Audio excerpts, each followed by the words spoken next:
and welcome back to another Tales of Tribute game. Opponent's going first. Picks up Saint Pelin. I'm gonna go with the usual Saint Alessia, and yeah, I feel like playing a bit more Druid King. I'm probably gonna pick up a bit more Druid King and Organ in the future just to understand these decks better. An opponent goes Crows, so quite a opponent goes first. The obvious first pick here is Siege Weapon Volley. That is without a doubt the best card in the game. We do have 6 gold though, so we could afford the crow, the 6-cost crow card. It's a good start to a crow deck in a sense, but at the same time, now opponent barters away the crow. It doesn't buy the Siege Weapon Volley. Yeah, it's 4 power every turn. The Siege Weapon Volley is just so insanely good that there's no reason not to pick it up. And we still have a little leftover gold for the treasury. If my opponent picked up the Siege Weapon Volley, I would probably be forced to use Alessia Power. It's the next best option probably, yeah.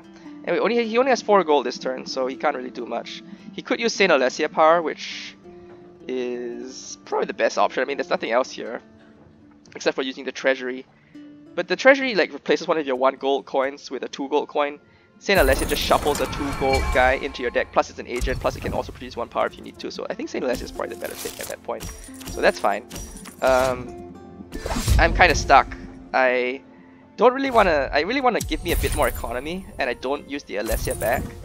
This gives my opponent the option of keep spamming Alessia and keep shuffling Chainbreaker Sergeants into his deck, which is actually quite scary because infinite Chainbreaker Sergeants is not something I'm going to be dealing with in general. However, I'm not sure my opponent's going to go that because he didn't buy the Pelin card at the start. So let's see what he goes next. I'm just gambling on the fact that he is not going to just keep spamming Alessia Power. Yeah, he picks up Firesong Haruspex, which is a fine. I guess my estimation of the card has definitely improved, but it doesn't affect the board. And I do have at least 1 big power generation card.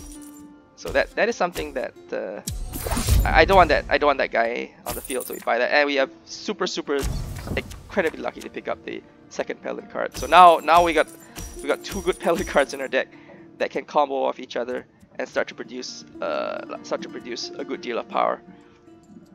Now our deck is pretty much quite strong at this point in time. Now for 6 gold, my opponent should, I don't know what, he shuffles a Chainbreaker Sergeant into his deck. That is very good for my opponent because Chainbreaker Sergeants are quite strong. I can either use Alessia back to stop him, or I could use Priestess of the 8 to put another agent into my deck that will help to shuffle away my crappy gold coins, or Imprisonment to try to win early, or to try to rush him down. My opponent does have 1 agent right now, or 2 agents I guess, so Mori House is something. It is something, so we pick up the Mori House in the end. Is that correct? I'm actually not sure what is correct. I also have the Priestess of the 8 option is also reasonable because I could just imagine if I had Priestess right now, I could just shuffle with the 2 crappy gold cards, leave a Priestess on the field, and still produce lots of stuff. I didn't fight over Alessia. Should I fight over Alessia? I am not sure. My opponent is buying cards from the tavern now rather than shuffling more Chainbreaker Sergeants into his deck. So it's definitely a little. I'm not sure what's the correct option here. We only have 4 gold, which is so bad. Let's just make our economy a little bit better. Still not fighting over Alessia. I mean, my opponent can just use Alessia right now and get a good deal of power. But okay, as you can see, all my opponent's Chainbreaker Sergeants and all the Soldiers of the Empire, they were at the top of his deck. He played the Haruspex and Mori House kills him instantly. My opponent was quite unlucky, I think, to have only the power producing agents at the very bottom of his draw, which means he left my agents on the field. That left me enough power to pick up the super strong Pelin agent Banneret. 9 gold, but it is going to be very hard for my opponent to deal with it because he does not have any agent killing cards on his side of the field. He has some power generation cards with his agents, Chainbreaker Sergeants, but no agent killing cards, and that is going to be quite problematic to deal with a 5 toughness big boy that is is gonna consistently be generating value against him. So yeah, instant banneret. Armory House is still alive. He didn't kill Armory House, which means we get to kill one of his guys for free, which I am more than happy to deal with. Now we have lots and lots of plenty of gold right now, lots of options. I'm not sure White Strike is actually good in this deck because it actually might be good. He does have a couple of agents. And now we use Saint Alessia instead of picking up Crows because we are actually quite close to victory. He's gonna have a lot of like Crows at this stage. There's no way Crows are fast enough to catch up to the quite big advantage I have.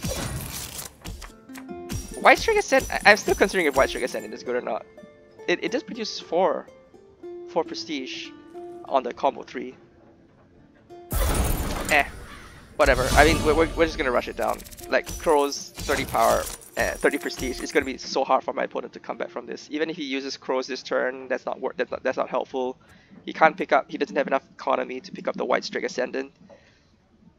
All his cards, all his good cards are once again at the bottom of his deck. So it's gonna be very hard. And he shuffles a Soldier of the Empire in his deck, which is not gonna save him, because at this stage, yeah, we are really close to victory. In fact, he just gave us just enough to get over the fence, get over the 40 prestige by using the Alessia power. Once he lets us use it back against him, we generate the extra 2 power at the end. So yeah, that is more than acceptable, and there's 0 chance he wins from there. And honestly, this game started out with a big mistake from my opponent, letting me get the Pelin card at the start.